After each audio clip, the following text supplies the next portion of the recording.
welcome to episode 32 of the Youth Squad Legends series with Chesterfield. Last time out we did not talk to Posh Cutsy, so the scenarios today are gonna be pretty rough. Let's listen to him. Hello there, Posh Cutsy here. How are you doing? Yes. So a lot of information to go through. Firstly, Jambe, Blizzard and Ogio have returned from their loan at Mansfield. Mansfield have responded by stealing one of your youth players at random, and also two of the first team players have decided to move in together. The renovation of their new house means that they're unavailable for selection this episode. But as a reward for all their bike-breaking efforts, when they return they'll have +5 strength. Okay, toodles! Oh yeah, that's a lot of information to take in. Into the Youth Academy. 16 selections. Who's gonna be the unlucky dog that gets snatched by the stags? Here's a random number. 6. 1, 2, 3, 4, 5, 6.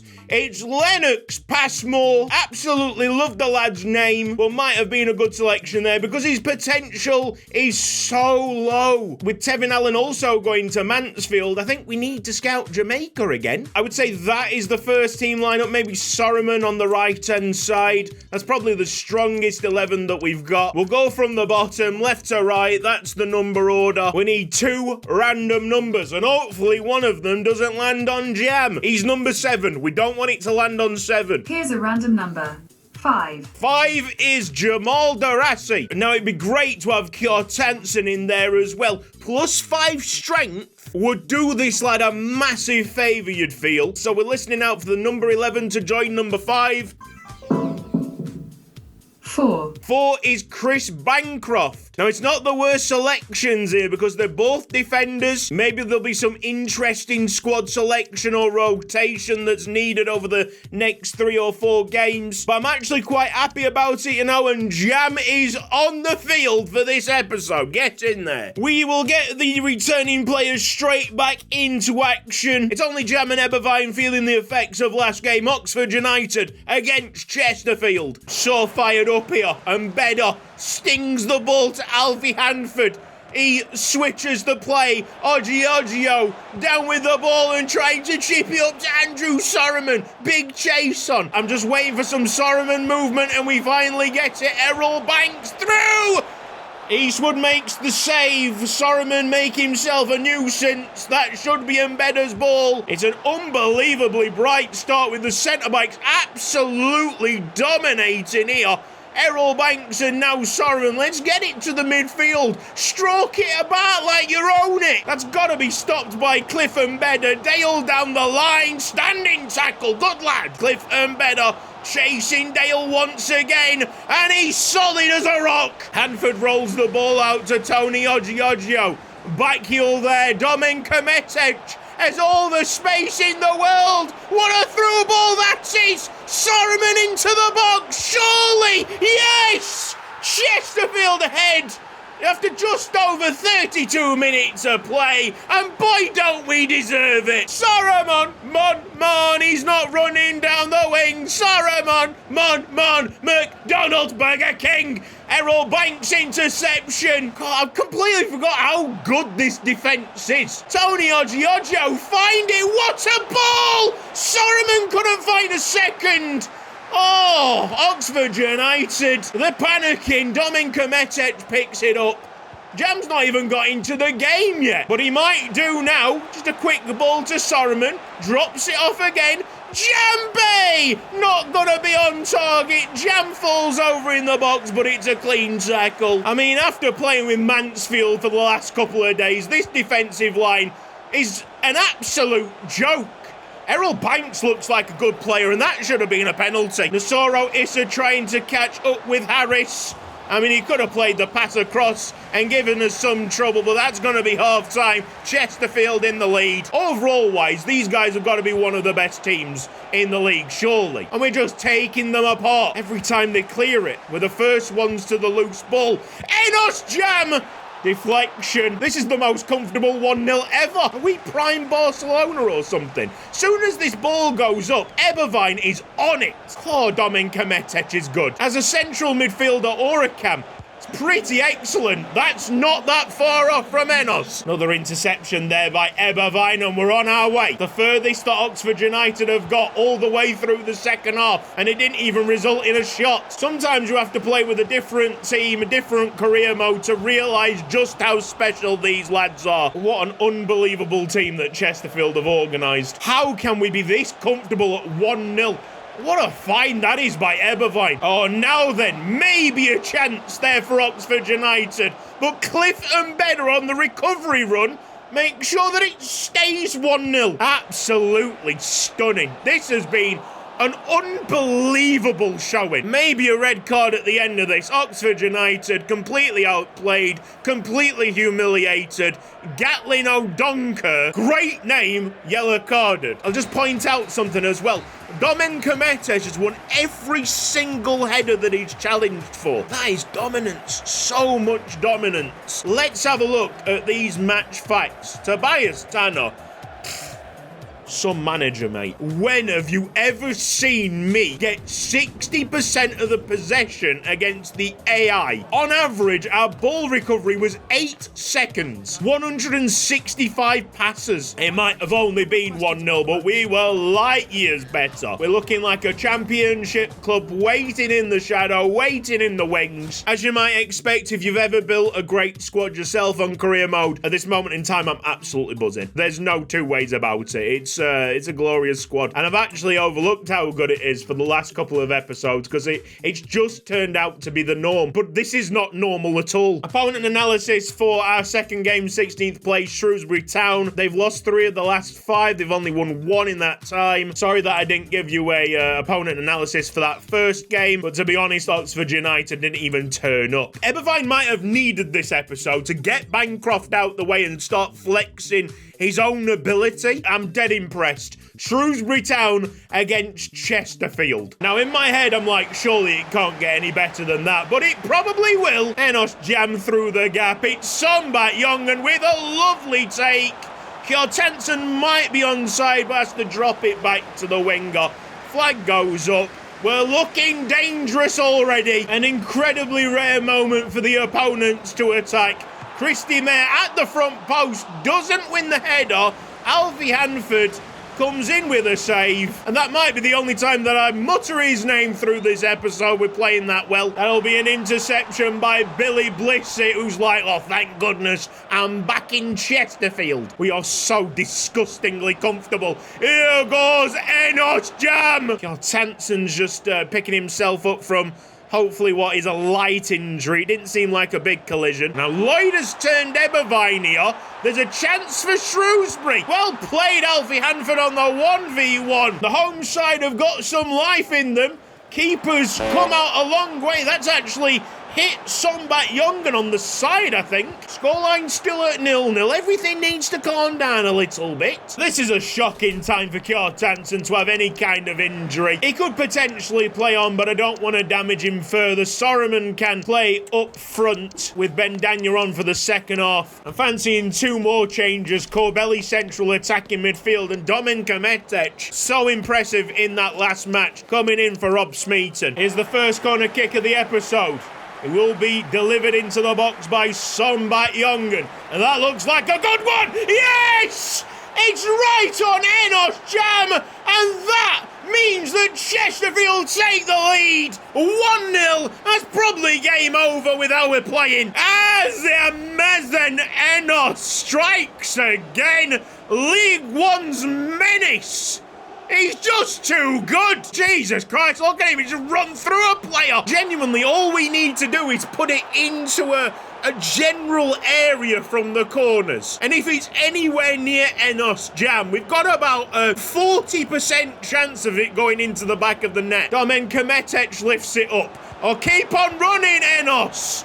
Tama has made a great standing tackle. There's a slight glimmer of a chance here by Shrewsbury. Eberwein trying to chase down and close angles but he's slower than the man on the ball. Still doesn't matter as he gets his body in the way. Less than 20 to go in this one. I want to see more than one goal being slammed in for obvious reasons. Some bats, our possession percentage is ridiculous again. You're looking at a pretty spectacular, almost perfect start to an episode, but we just haven't lit the touch paper in terms of the goal scoring yet.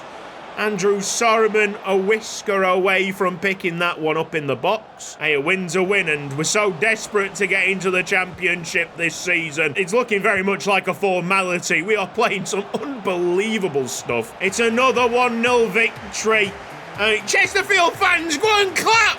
Clap, you guys! They're playing out of their skin! 63% possession. Interestingly enough, though, we see that the home side accumulated a little bit more XG, so they'll be quite gutted to not at least get a point there. Oh, we've got to humble the Jam to keep him in the sweet spot. There's a roll update for Natali Ruoko. He's now a half winger plus. What is that? Is that like a monthly subscription? And a new position available for Andrew Sorman. He's changing to a striker. Kyotansen is unavailable for the next match. He's got a bruised shoulder. He's only out for 5 days. What a surprise. Enos Jam makes the team of the week. Your opponent analysis for 8th place Blackpool, who have won 3 of their last 5 but have dropped off that form recently. Tactical preset is tiki-taka, and we've climbed up to 2nd, only 3 points off top spot. Reading currently hold it, 28 points after 12. Great performances, not the goals to go with it. What would tip this episode over the edge, though, is a Piscopo goal. Just one single Piscopo goal. That's all I'm asking of you. Chesterfield against Blackpool. Let's focus in on the goals today. Push more players forward. Maybe take a few more risks in defence. We're in a good spot in the league. We can gamble. We can have that entertainment factor. Piscopo nods down to Oggio. Banks was in the right position and we should have found him. We shall send this ball in with Tony Oggio. Is that Enos James? Oh my God! He's gone with an overhead kick and it's top corner stuff. What a player! What a player! 2 corner kicks. 2 goals for Enos Jam. It is a cheat code from these situations, but even so, that is a bit special. That's outrageous. He was a centre-back to begin with. A centre-back. Could you imagine if we kept him at centre-back? Welcome to Yuko Ike's Haiku Chronicles with your host, Yuko Ike. Don't worry, we are bringing Enos Jam into 2025. Like, I'm going to be a bit cheekier and say that his overall play hasn't been pulling up trees this episode. But from set pieces, he's just so good. Kawasi makes sure that this game's interesting with a leveller for Blackpool. The Tangerines getting out of midfield, trying to launch another counter-attack, and I think Joseph has actually timed this to perfection. This'll put the cat amongst the pigeons. Game on. Have we just got to accept the reality that Piscopo up front is an absolute disaster for this Chesterfield side? I mean, he's clearly not going to be at the club for long, but we need to see a goal, surely. Just one stinking goal. Well, we got work to do and I'm not going to waste any more time. 37 minutes into this game, Piscopo's been hooked off. And then you have a question of who's going to play striker. Probably put Domen Kametic in and just hope that Jam can do the job. It's a fake shot by Enos Jam. Is Piscopo onside? Doesn't matter. He's not going to get the shot away. Just too much pressure on the lad's shoulders. Piscopo's name is far too great to carry. Enos Jam, it's so much better already. Half-time, surprise scoreline here. Blackpool in the lead, 2-1, 45 minutes, a big 45 minutes for Enos Jam coming up as a striker. Certainly should have put Andrew Sorman on the subs bench. That looked offside. What a save. It seems like it's Cliff and Bedder doing Cliff and Bedder things. Just a little bit too late to step up. Make no mistake about it, we are in a game here. Tony Oggio, just get the cross in. Jam will be there! Oh! Oggio to send it into Enos Jam, it's off target. We're getting closer and closer by the seconds, and I can feel it on the sideline. Enos Jam run. Oh, he's got Smeaton in support, but he's actually put it into Errol Banks, and he should have gone the other side. Keeper's committed himself to the front post. It's a great save. Yes, Pem slide tackle, Pem on the reverse pass. Tony Ojo plays it into Errol Banks. Will he take this chance? It's 2-2. This is a lad of good promise. Piscopo relieved on the sidelines. I'd be exactly the same, I can't lie. You wanted goals, you're getting goals. Strong by Finson, but Ashworth, puts the Megs in. Now then, Kouassi. That is massive by Ebervine. Head up. Oh, that's going to be Pem off. I wanted to go for the header, but instead Pem has dragged down one of the Blackpool forwards. I think it was Kouassi. And now we've got a bit of a dilemma. I'm going to have to stick with just the one centre-back. Ebervine, massive job for the last 10 minutes. Oh, this is huge. Errol Banks needs to take this all the way down the line. He's done very well. Probably take the draw at this stage now, but we're going for the win. Ebervine is not in position. Keeper, Hanford, brilliant. He's just about managed to collect the ball. What is this referee doing? The time's gone. He should have blown for full time, but Joseph's in for the win, and Blackpool have snatched it. They've stolen all 3 points. 93 minutes and 92.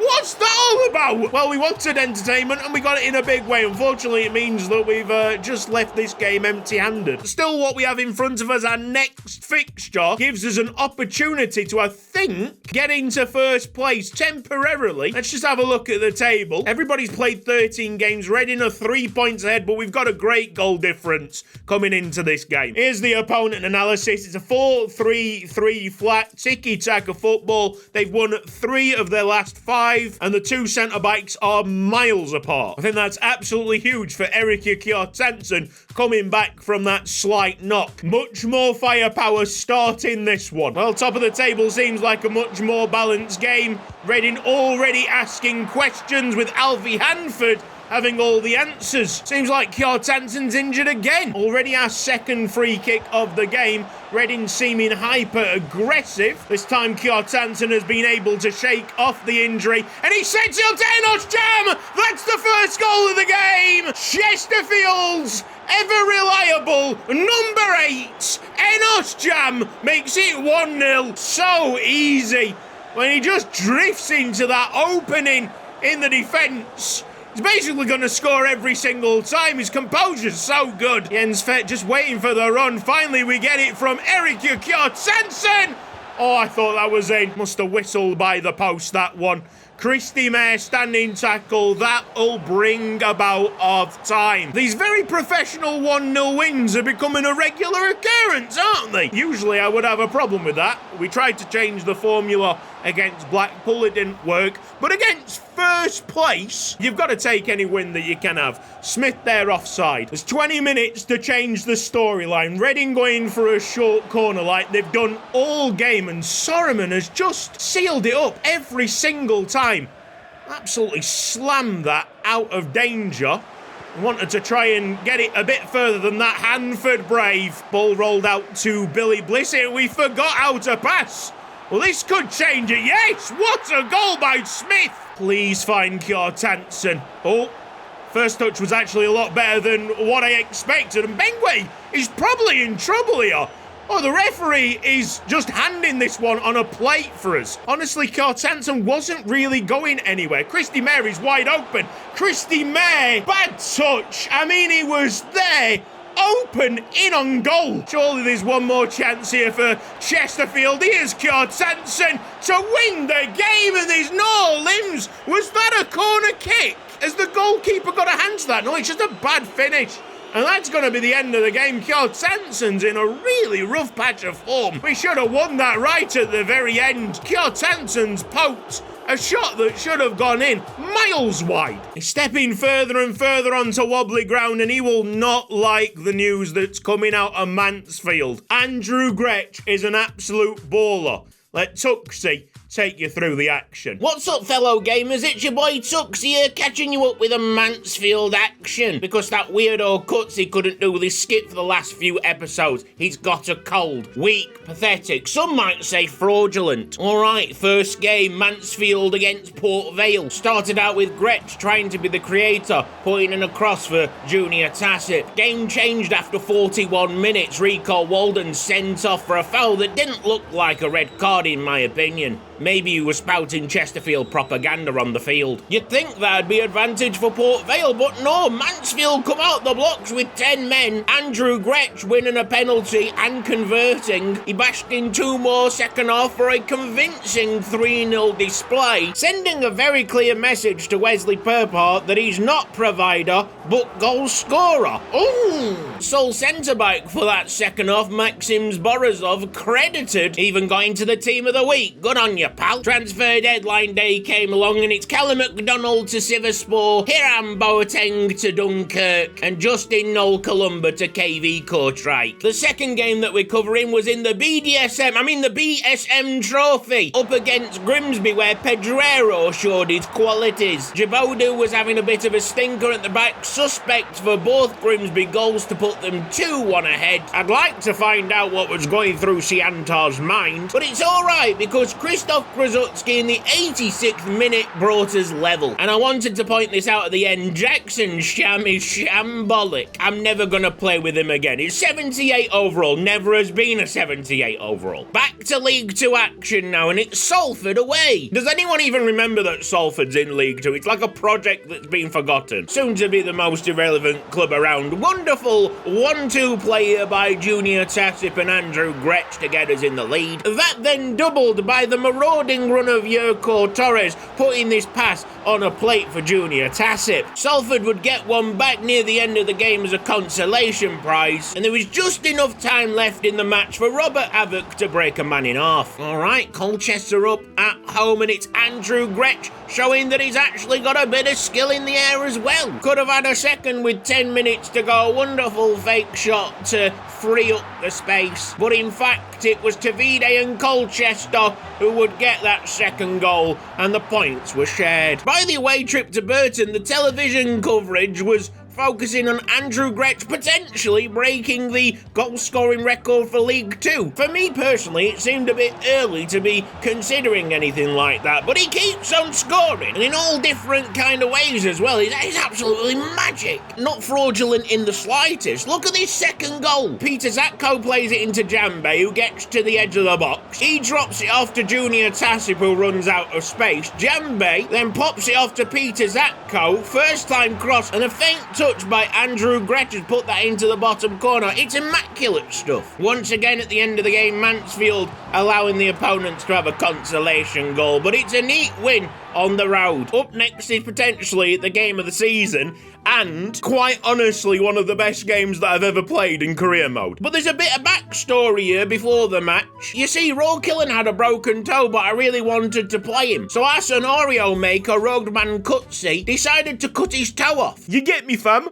I mean, that kind of solves the problem. So he was in the lineup in this 4-3 thriller. Like normal when you're playing against Tranmere, Davison is the danger, and he proved too hot to handle for the Mansfield defence, putting the away side up 1-0. But not to be outdone, here's Andrew Gretsch with a 25-yard finesse shot. Bloody hell, mate. 5 minutes later, he's at it again, latching on to the end of a Yurko Torres chip through ball. Kid's absolutely dynamite. Nearing the half-time whistle, Onyango was having a bit more success with Davison, but unfortunately his clearance just happened to drop to Finlay, who smashed it in for a leveller. Game was absolutely topsy-turvy. Yurko Torres in on the action. Man of the match performance, slipping it in Pedrero. 3-2 Mansfield. Gretsch would hit the post before Tranmere responded with a third goal themselves, set up beautifully by Davison. Surprise, surprise. However, the men in yellow were not deflated. We had a Penson shot shot that hit the post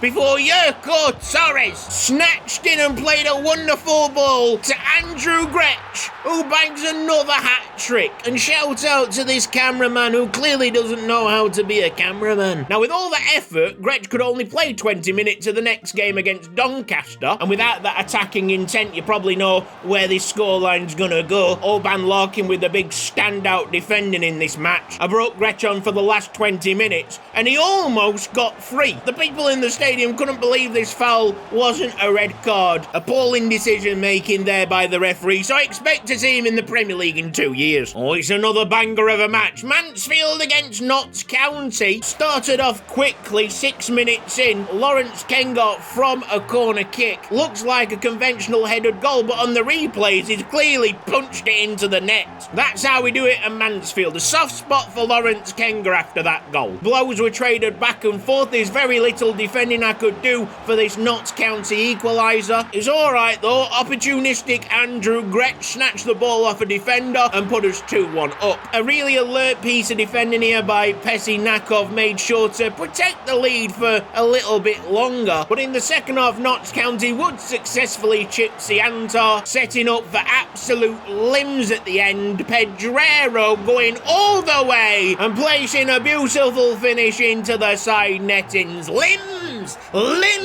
Oh, could have been even better for Mansfield right at the end. Andrew Gretsch twisting and turning, but it wasn't one of his brightest performances. Next game's a little bit more straightforward. It's a 1-0 victory for It's a 1-0 victory for Mansfield against Cambridge. Gretsch basically being the sole provider of highlights, scoring a goal, smashing the crossbar. Cambridge could have got level, but this effort was deemed offside. And then to probably our finest performance of the 12 games that we're covering here. It's Mansfield against Carlisle. A couple of carbon copy goals for Andrew Gretsch in the first half. The ball just seems to leave his foot like a bullet. Then in the second half, it was Kenneth Pedrero's turn to score the goals. 4-0 the final result, and pats on the backs all round.